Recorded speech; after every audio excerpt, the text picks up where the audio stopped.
Oke, Assalamualaikum warahmatullahi wabarakatuh. Perkenalkan, saya Syafi'i Ma'rif, nomornya 10322073. Di sini akan menyambung dari video tadi ya, pembahasan kita terkait ujian akhir semester yang ketiga, yaitu antara agama, negara, dan juga HAM, dan keterkaitan antara ketiganya, seperti itu. Seperti yang kita jelaskan tadi, bahwa HAM itu merupakan nilai yang universal, melekat pada setiap individu sejak lahir. Jadi hak ini tidak diberikan oleh negara, agama ataupun institusi manapun, tetapi melekat karena manusia adalah ciptaan dari Tuhan Yang Maha Esa, seperti itu. Kemudian manusia ini juga memiliki moralitas. Kemudian namun dalam demikian ya, dalam keberadaan HAM ini praktiknya tidak dapat dilepaskan dari dua entitas besar, yaitu antara agama dan juga negara, seperti itu. Nah, jadi kita yang pertama akan membahas terkait dengan negara dan juga HAM ya. Negara itu kan adalah entitas politik yang memiliki kewenangan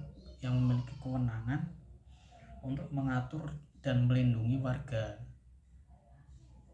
warganya, seperti itu, dalam sistem hukum ataupun dalam sebuah peraturan yang ada pada negara tersebut.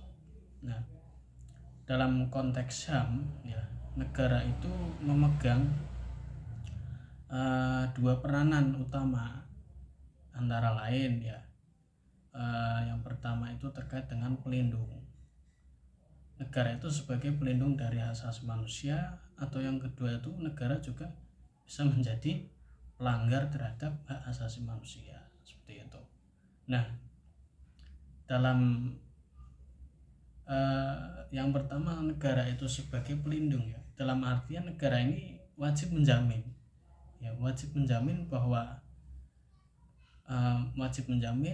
menghormati dan juga memenuhi hak-hak warganya, seperti itu. Kewajiban ini ditegaskan ya dalam berbagai dokumen internasional, seperti dengan Deklarasi Universal HAM pada tadi PBB tahun 1948 itu.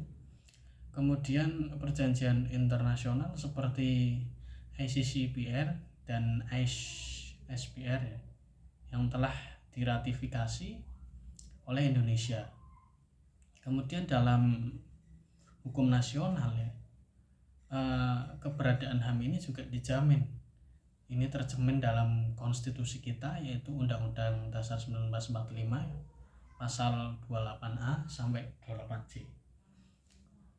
Namun seperti yang kita ketahui ya teman-teman, dalam pelaksanaannya itu masih banyak pasang surut ataupun masih banyak hambatan dan juga tantangan, seperti itu. Nah, sejarah juga mencatat bahwa negara juga kerap kali menjadi aktor utama ya dalam pelanggaran HAM, baik melalui kekerasan negara atau biasa disebut dengan istilah state violence.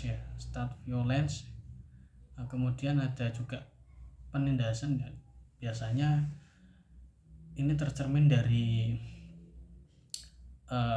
kebijakan-kebijakan yang mereka berikan ke rakyatnya, yang mana lebih condong ke elemen atas ya, dalam artian pemerintah ataupun bisa yang menyebabkan merugikan masyarakat sendiri. Namun juga pemerintah juga memiliki keyakinan bahwa kebijakan itu merupakan yang terbaik. Jadi kita ya, masyarakat itu memang kadang ya begitulah. Kemudian terkait dengan antara agama dan juga HAM ya, antara agama dan juga HAM. Sama ya seperti agama dan juga negara, seperti negara dan juga HAM ya. Agama ini sebagai sistem nilai ya, sistem nilai yang diyakini umat manusia juga memiliki kaitan yang mendalam pada prinsip-prinsip asasi manusia ya. Hampir setiap agama besar di dunia itu termasuk Islam ya. Masuk Islam, Kristen, Hindu, Buddha dan sebagainya. Itu menekankan nilai kemanusiaan seperti itu. Keadilan, kemudian kasih sayang, ada juga ya terkait dengan martabat manusia seperti itu. Dalam Islam ya, misalnya disebutkan dalam disebutkan dalam Al-Quran yang menyatakan bahwa manusia itu diciptakan dalam bentuk yang sebaik-baiknya ya. Dalam artian setiap manusia itu memiliki kekurangan dan kelebihannya masing-masing, yang mana diciptakan oleh Tuhan Yang Maha Esa atau Allah Subhanahu wa Ta'ala itu dalam keadaan yang sebaik-baiknya. Kemudian menyebutkan juga dalam Quran surat Al-Maidah ayat 23 ini terkait dengan setiap jiwa itu memiliki hak untuk hidup. Nah, ini sangat merelasi sekali dengan konsep HAM, yang mana HAM ini merupakan suatu elemen yang bersifat universal seperti itu ya, tidak dapat dicabut dan juga memang melekat pada setiap diri manusia seperti itu. Kemudian dalam praktiknya ya, sebenarnya dalam praktiknya juga ada kekurangan dan kelebihannya masing-masing seperti itu. Hal ini juga dalam praktiknya terdapat ketegangan, dalam artinya ketegangan antara tafsir keagamaan yang konservatif ya dalam prinsip HAM modern, terutama dalam isu-isu kebebasan beragama, hak gender dan orientasi seksual itu masih marak terjadi pelanggaran. Ada beberapa kelompok agama yang mungkin menolak dengan prinsip HAM, kemudian dianggap bertentangan dengan hukum agamanya seperti itu. Jadi itu bisa menimbulkan suatu pelanggaran HAM seperti itu ya. Kemudian ada juga mungkin doktrin syariat ya, doktrin syariat atau doktrin agama tertentu seperti itu. Nah, disinilah letak dari pentingnya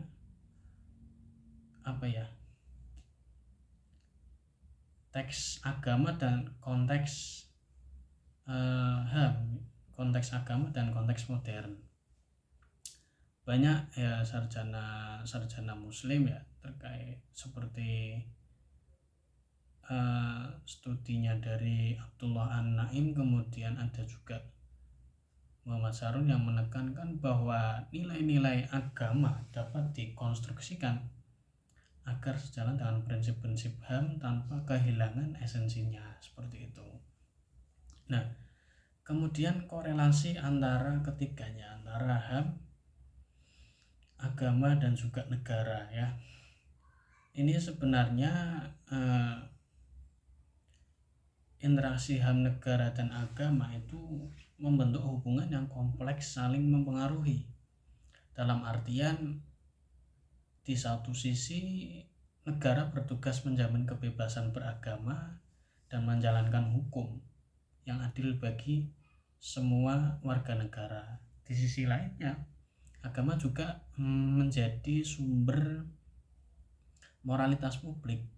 Agama menjadi sumber moralitas publik, kemudian bisa juga memperkuat nilai-nilai HAM. Namun jika agama ini ataupun jika negara ini lebih condong dalam satu agama, itu bisa menjadikan pelanggaran terutama pada hak minoritas dan juga diskriminasi, bahkan kekerasan atas nama iman ya, seperti itu biasanya.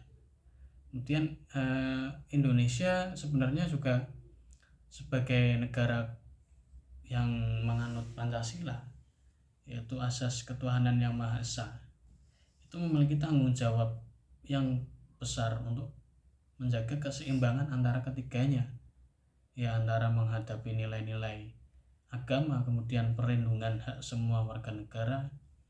Ini merupakan suatu prinsip negara hukum yang demokratis dan juga religius, seperti itu. Namun tetap menjaga ataupun menjunjung pluralitas yang ada dalam setiap hak asasi individu, seperti itu ya. Seperti yang diajarkan oleh Gus Dur, kita kan harus menghormati antara satu sama lain, baik itu yang berbeda keyakinan dengan kita maupun yang sama dengan keyakinan kita. Kita satu agama, kita satu negara ya. Jadi mohon maaf, maksudnya kita satu negara, jadi setiap warga itu berhak untuk dihormati dan juga saling melindungi, seperti itu. Nah, dalam sebenarnya konteks negara itu netral ya, netral secara aktif itu menjadi kunci ya, netral secara aktif menjadi kunci.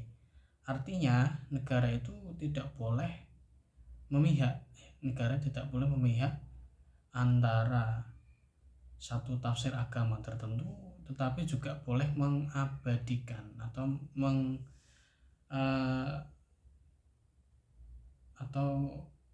mengabadikan ataupun mengabaikan dari nilai-nilai spiritual yang hidup dalam masyarakat. Nah, negara juga harus menjadi pengatur ya. Negara itu harus menjadi pengatur yang adil dan juga bukan pelaku yang mendominasi, seperti itu. Mungkin itu saja penjelasan dari saya terkait hubungan antara HAM, negara dan juga agama. Kurang lebihnya mohon maaf. Wassalamualaikum warahmatullahi wabarakatuh.